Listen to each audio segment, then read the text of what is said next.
Hey, what is up, guys? And welcome back to episode 2 of the Lionel Trains 10 Days of Christmas Spectacular series here on my channel. As always, my name is Mike, and in today's video, we are going to be doing another old catalog review. And this isn't just any ordinary catalog. This is a copy of the 1937 Lionel catalog featuring the one and only 700E 5344 scale Hudson, which was introduced during this time.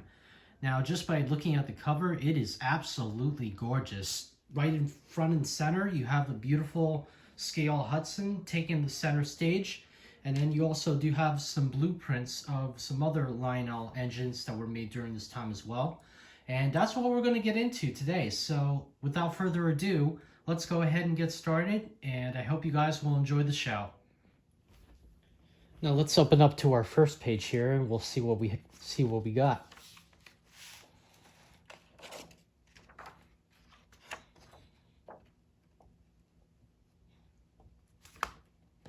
Got some pretty big, bold advertisement here on the first page.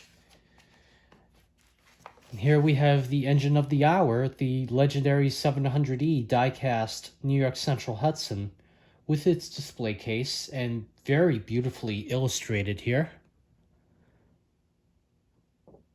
Just give you guys a better look. Now that right there is beautiful illustration there. Just absolutely gorgeous catalog art. Here we got some more pre-war icons, including the Commodore Vanderbilt, the Hiawatha, and so many more. We even have some leftover standard gauge items. We got the 265 EW, the 249 EW, the 250 EW, the 263, as well as the 400E, I should say, with 385. And then we have a 392E as well, which is very beautiful.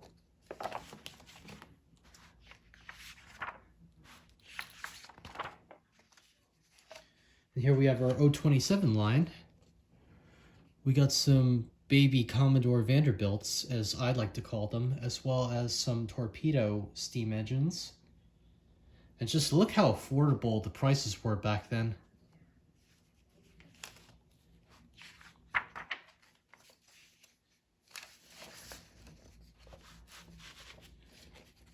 Here we have a junior streamlined train, which is a gimmick of the Lionel's gimmick of the Burlington Zephyr. Here we got our torpedoes again.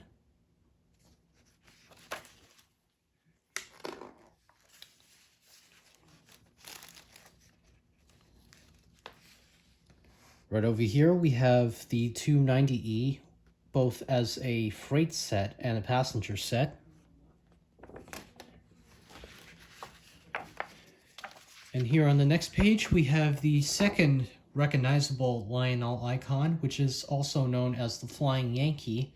It only was charged $12.50 for the whole set, so that was actually a pretty big deal back then. Now, just a reminder, for some of you guys who are kind of new to pre-war Lionel, every one of these engines had a whistle inside of it. So that means including the diesels. So for example, the Flying Yankee only came with a whistle inside instead of a diesel horn. The city of Denver also had a whistle as well. And here we have our Commodore Vanderbilts again, painted black this time. We have both a passenger set and a freight set. And then right over here on the next page, we have the 235E with a passenger set and a freight set.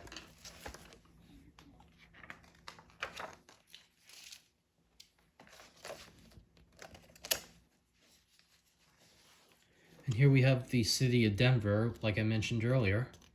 Very beautiful train. It's also one of my personal favorites from the pre-war era. And then over here we have the 237W. And then on the bottom, we have the 295 passenger set, also known as the 295E Blue Street. which is a blue Commodore Vanderbilt.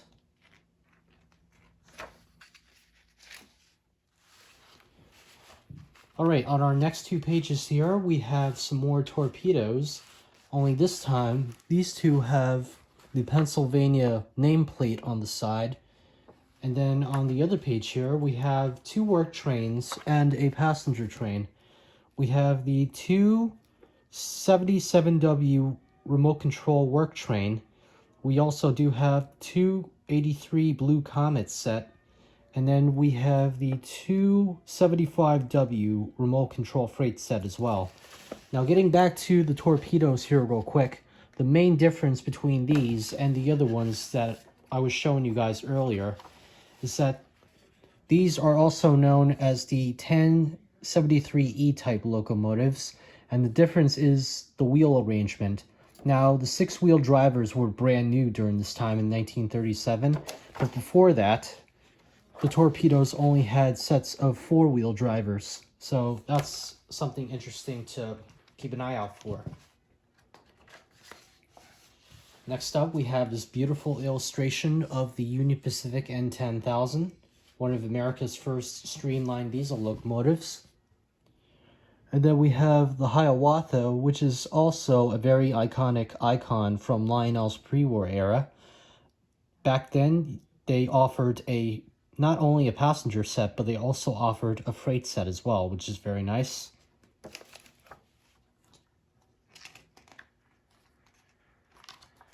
Also on this page, they do show the illustration of the original engineer who worked on the real Hiawatha Atlantic, named Hugh A. McManus. He was also seen on the cover of the 1935 Lionel catalog when the Hiawatha made its first debuting. Alright, next we got some more Hudsons here, and these are the 763E type engines.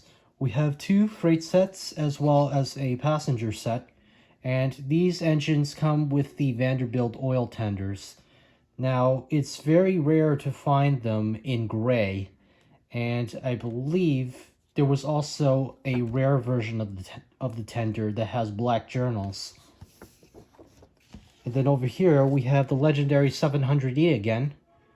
Only this time, we do have the passenger cars. And fun fact, Lionel only offered this engine with the passenger cars at first. They didn't make the freight cars until very later on. So there was a lot of people that were complaining that the passenger cars weren't really that scale. But it really does grow on you when you look at it the more and more, and you realize that it's supposed to be a toy, and it's not really supposed to be taken too seriously. And that's why it's called the Rail Chief set, because it just looks so sharp. And that's where yours truly kind of got his name from.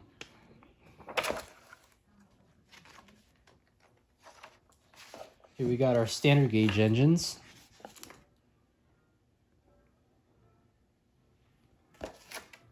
And again, just very beautiful illustrations of the trains here.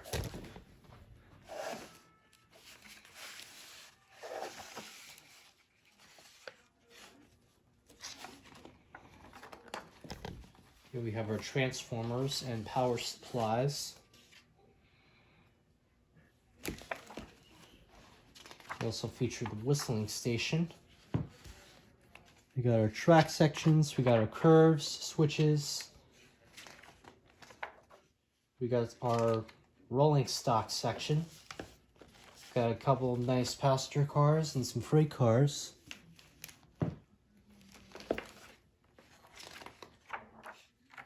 More tinplate cars. This is the O gauge line.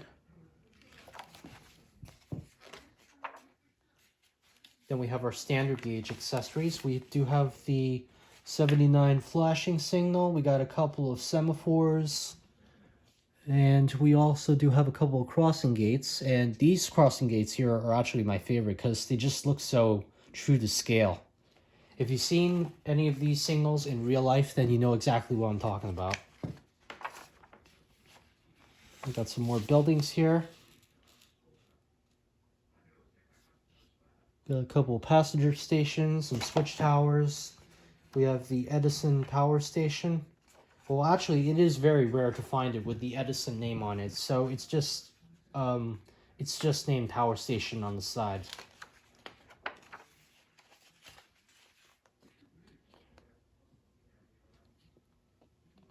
And then we have our paper tunnels here, which are always my favorite of pre-war Lionel. Some more accessories. Some more wind-up sets here. And that's pretty much it. And our last page here on the back is a picture of the Lionel remote control airplane and base. So yeah, pretty cool.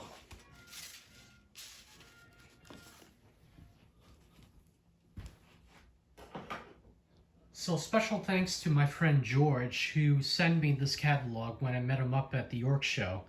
And this was totally, unexpected, and I'm really honored to have this in my possession.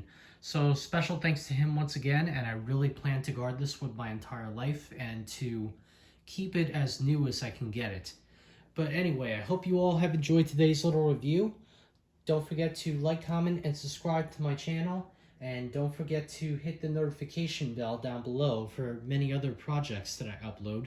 And don't forget, this video series will be running through as many videos as I can get it leading up to Christmas Day. So make sure to stay tuned for tomorrow's episode. But in the meantime, thank you all for watching, and I'll see you all in my next video. Thanks again, and take care.